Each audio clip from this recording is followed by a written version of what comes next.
कुछ दिनों से कोरोना के केसेस में थोड़ी बढ़ोतरी देखने को मिली है। जो पहले सर्ज आया था पिछले साल जून में, फिर सितंबर में, फिर नवंबर में, जब 8,000 केस, 6,000, 7,000 केसेस हो गए थे, उस तरह से तो नहीं है। लेकिन पिछले कुछ हफ्तों के अंदर एक वक्त ऐसा था जब 100-125 केसेस डेली के ऊपर हम लोग पहुंच गए थे।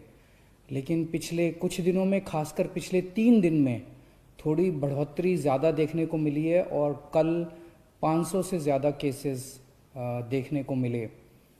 तो उसको ध्यान में रखते हुए आज हम सब लोगों ने हमारे सरकार में इसके ऊपर चिंता की। सबसे पहले तो मैं ये कहना चाहता हूँ कि बढ़ोतरी है, लेकिन मामूली है, ज़्यादा घबराने की बात नहीं है। चूँकि केसेस बहुत ज़्यादा कम हो गए थे, तो जब हम परसेंटेज के तौर पे देखें तो इतने परसेंट ज़्यादा लगता है। लेकिन नंबर्स के तौर पे जैसे मैंने बताया, पहले 6,000 7,000 केस होते थे, अब 500 के करीब केस हैं। तो घबराने की बिल्कुल ज़रूरत नहीं है, नंबर एक। और नंबर दो, हम बहुत बारीकी से पूरी स्थिति पे नज़र रखे हुए हैं। जो भी करने की ज़रूरत है, हम वो सारे कदम उठा रहे हैं। दिल्ली के अपने जो एक्सपर्ट्स हैं, उनकी राय ली जा रही है, और केंद्र सरकार के जो एक्सपर्ट्स हैं, उनके भी लगातार संपर्क में दिल्ली सरकार बनी हुई है, और उन सभी एक्सपर्ट्स से हम राय ले रहे हैं, और जो जो वो बता रहे हैं वो सारे कदम उठाए जा रहे हैं। चूँकि पिछले कुछ हफ्तों में केसेस कम हो गए थे, तो थोड़ा बहुत ढिलाई आ गई थी पूरे सिस्टम के अंदर।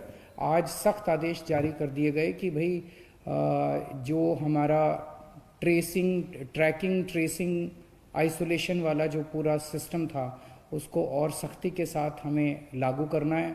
सर्विलेंस को सख्ती के साथ लागू करना है, और एनफोर्समेंट बहुत सख्त करना है। जो मास्क पहनने का और सोशल डिस्टेंसिंग का, ये सारी चीज़ें हमें अब सख्ती के साथ लागू करनी है। लेकिन जैसा हम जानते हैं कि जनवरी के महीने से देश भर में वैक्सीनेशन का कार्यक्रम शुरू हो गया। वैक्सीन लगाने के बाद काफ़ी हाई चांसेस होते हैं कि आदमी को दोबारा कोरोना नहीं होगा, और वैक्सीन एक तरह से कोरोना से बचने का सबसे इफ़ेक्टिव तरीका आज के डेट में है। तो एक तरफ तो अपने को वैक्सीन आ गई है, और दूसरी तरफ अगर कोरोना के केस बढ़ें तो ये सही नहीं है। तो आज उसके ऊपर भी चर्चा हुई। हमने देखा कि दिल्ली के अंदर लगभग 30 से 40 हज़ार लोगों को हम डेली लगा रहे हैं। इसमें दोनों चीज़ें हैं। एक तरफ तो हमारे अंदर, सिस्टम के अंदर जो भी कमियां हैं, उन कमियों को दूर किया जाएगा ताकि ज़्यादा से ज़्यादा लोगों को वैक्सीन लगाई जा सकें। और दूसरी तरफ जो लोग अभी भी लगवाने में हिचकिचा रहे हैं, उनको मैं अपील करना चाहता हूं कि हिचकिचाने की ज़रूरत नहीं है। मैंने भी लगवा लिया वैक्सीन, मेरे माता पिता ने भी लगवा लिया, सब लोग सही हैं, किसी को कोई प्रॉब्लम नहीं हुई। उल्टा अब हम सेफ हो गए हैं कोरोना से। तो एक तो सबको मैं अपील करना चाहता हूं कि सब लोग जो जो एलिजिबल हैं वो वैक्सीन लगवाएं। ये जो 30 से 40 हज़ार पर डे वैक्सीन लग रहे हैं, अब इसको बढ़ा के हम 1.25 लाख पर डे वैक्सीन लगाया करेंगे। अगले कुछ दिनों के अंदर हम इसके लिए अपनी कैपेसिटी भी बढ़ा रहे हैं। नंबर ऑफ सेंटर्स जो अभी लग रहे हैं दिल्ली के अंदर, वो लगभग मोटे मोटे तौर पे प्राइवेट और सरकारी मिला के 500 सेंटर के ऊपर लग रहे हैं। इसको डबल किया जाएगा, 500 से 1000 सेंटर्स के ऊपर हम इसको लेके जाएंगे। जो अभी सेंटर्स पे लग रहे हैं, स्पेशली सरकारी सेंटर्स पे, वो 9 बजे से 5 बजे तक लगते हैं। अब इसको 9 बजे से रात को 9 बजे तक टाइम बढ़ाया जा रहा है ताकि ज़्यादा लोगों को लगाया जा सके। केंद्र सरकार से भी मैं अपील करना चाहता हूं कि अभी उन्होंने जो गाइडलाइंस जारी की हैं सेंटर्स की, वो बहुत ज़्यादा सख्त हैं, जिसकी वजह से नए सेंटर्स खोलने में दिक्कत हो रही है। अब तो अपना 2 महीने का एक्सपीरियंस हो गया वैक्सीन लगाने का। इसके बेसिस पे हम केंद्र सरकार को चिट्ठी भी लिख रहे हैं कि अपने इन पैरामीटर्स को थोड़ा सा रिलैक्स कर दीजिए ताकि और ज़्यादा सेंटर्स में वैक्सीन लगाई जा सके। सारी हिदायतें बरतेंगे, सब कुछ बरतेंगे, किसी के ऊपर किसी तरह की आँच नहीं आने देंगे।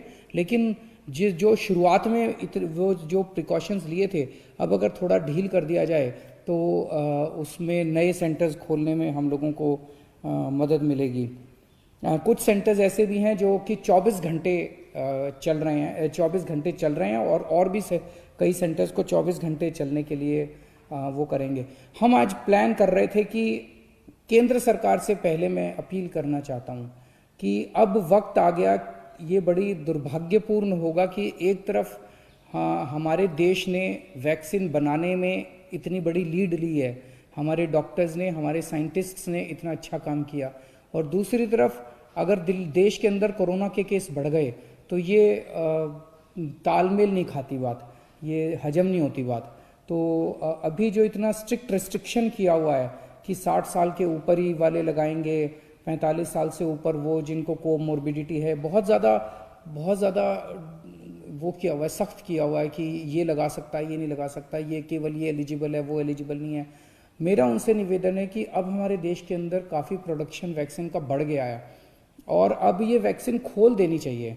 जो बताते हैं 18 साल से कम वालों को नहीं लगानी, उनको छोड़ के अब हमें एक ऐसी, अभी हम ये लिस्ट जारी कर रहे हैं कि कौन एलिजिबल है, कि 60 साल से ऊपर वाले एलिजिबल हैं, 45 साल से ऊपर वाले वो एलिजिबल है जो कोमोर्बिडिटी है। उसकी बजाय हमें एक ऐसी लिस्ट बनानी चाहिए कि कौन एलिजिबल नहीं है, कि 18 साल से कम आयु वाले एलिजिबल नहीं है और ये एलिजिबल नहीं है जिनके अंदर ये मेडिकल कंडीशंस है। बाकी सबके लिए हमें खोल देनी चाहिए वैक्सीन, हमें अलाउ कर देना चाहिए, वॉक इन कर देना चाहिए, हर जगह केवल वॉक इन कर देना चाहिए। जैसे नॉर्मल वैक्सीन लगती है ऐसे ये भी वैक्सीन लगनी चालू हो जाएगी।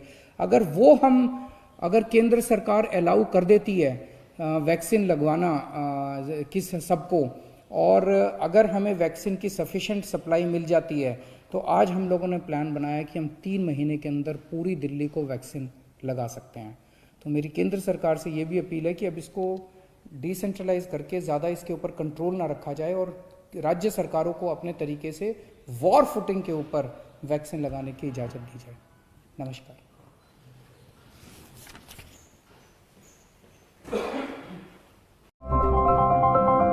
स्वच्छता और साफ सफाई बीमारियों से दूर रहने और समाज के स्वास्थ्य के लिए बहुत जरूरी है। वर्तमान समय में कोरोना वायरस महामारी के चलते सावधानी बरतना और इन 5 साफ आदतों का पालन करना और आवश्यक हो गया है। हमेशा शौचालय का इस्तेमाल करें और शौचालय को साफ रखें। दिन में कई बार अपने हाथ साबुन से 20 सेकंड तक अच्छे से धोएं। किसी भी सार्वजनिक जगह पर ना थूकें। पीने के पानी को साफ और सुरक्षित जगह पर ढक कर रखें। घर से बाहर या काम पर जाते समय हमेशा मास्क पहनें और दूसरों से पर्याप्त दूरी बनाए रखें। इन 5 साफ आदतों का पालन करें। स्वच्छ रहें, स्वस्थ रहें।